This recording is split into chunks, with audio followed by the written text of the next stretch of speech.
আমাদের জাঙ্গালি আশ্রয়ন জলাবদ্ধতা নিরসনের জন্য আমি এমপি মহোদয়ের কাছে আবেদন করছি যে আমাদের ইমার্জেন্সি একটা ড্রেনের প্রয়োজন। আমি আগের যে ইউনো স্যার ছিল তার কাছে লিখিত আবেদন করছিলাম আমাদের ড্রেনের জন্য, সে জমা নিছিল। এরপর নতুন ইউনো স্যার আইছে, ইনি এ পর্যন্ত আমাদের এই জায়গা দেখতে আসে নাই। আমরা পানির দুর্ভোগে খুব সমস্যার মাঝে আছি।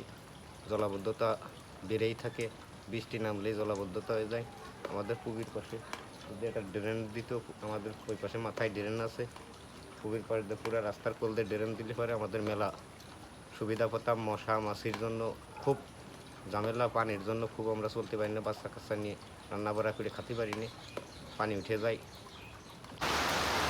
আমাকে এদিকে সমস্যা ভাই, এটা মাগুরা মোহাম্মদপুর চরজাঙ্গাইলে আমাদের বাড়ি, গুচ্ছ গ্রামে আমাদের ঘর।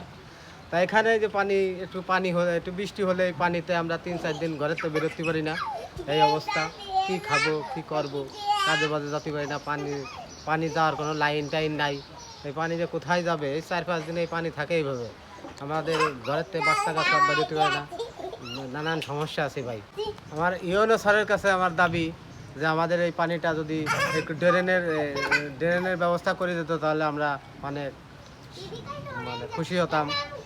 আমাদের এখানে তো আমরা ঘরের ভিতরে উঠতে পারতেছি না, পানিতে বেড়ে গেছে। আমরা এখানে একটা ড্রেন করে দিলে আমাদের একটু ভালো সুবিধা হইতো। আমরা উঠতে পারতেছি না, আমরা পানি হয়ে গেছে, মানে অনেক পানি, আমরা উঠাও নামা আমাদের সমস্যা। পানির জন্যই তো আমরা উঠতে পারতেছি না, আমরা ঘরে উঠে যেতে পারতেছি না, আমাদের সমস্যা।